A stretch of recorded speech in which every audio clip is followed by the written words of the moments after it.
Cette semaine, notre feuilleton s'intéresse aux nouveaux espoirs en cancérologie. Que de chemin parcouru depuis le premier cas répertorié sur l'homme. C'est en 1600 avant Jésus-Christ qu'un papyrus égyptien décrit une chirurgie sur une tumeur. Depuis, les thérapies se sont enchaînées jusqu'à aujourd'hui où une nouvelle voie s'ouvre aux médecins, l'immunothérapie. Feuilleton signé Pascal Félix et Éric Foissac.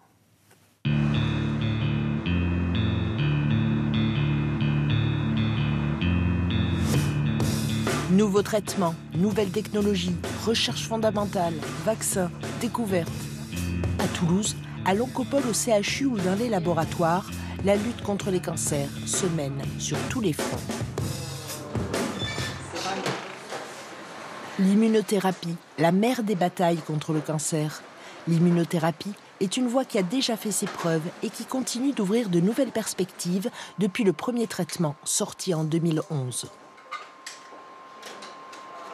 Grâce à des décennies de recherche, on a compris que notre système immunitaire, notre immunité, comme elle nous défend contre les maladies infectieuses, elle est capable aussi de nous défendre contre le cancer. Son principe, c'est d'amplifier les réponses de notre système immunitaire, de l'aider à débusquer les cellules cancéreuses qui se dissimulent au milieu des cellules saines, grâce à des traitements sur mesure. On veut fabriquer plus de cellules d'immunité chez le patient, soit les apporter de l'extérieur, comme avec les CAR-T, que l'on produit en laboratoire et on les injecte aux patients, soit avec les vaccins.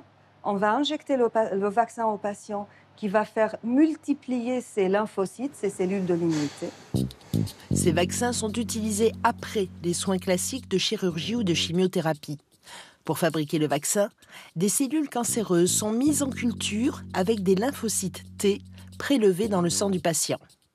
Ces lymphocytes apprennent à cibler les cellules tumorales. Après 3 mois, le vaccin ainsi produit est réinjecté au patient.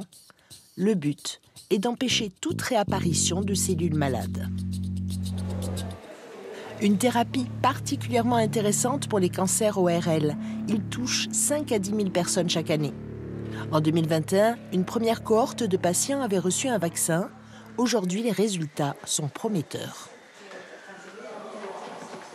À ce jour, aucun des patients qui a été vacciné n'a rechuté. Il y a environ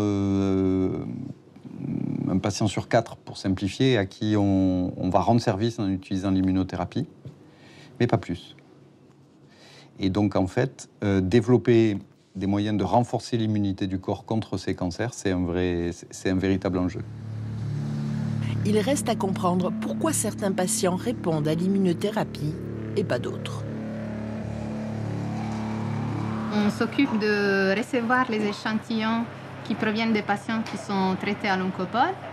On récupère les lymphocytes, soit périphériques, donc à partir du sang des patients, et soit les lymphocytes qui viennent des morceaux tumoraux des patients. Donc on essaie de comprendre si un patient qui répond à l'immunothérapie a des lymphocytes qui sont différents d'un patient qui ne répond pas à l'immunothérapie.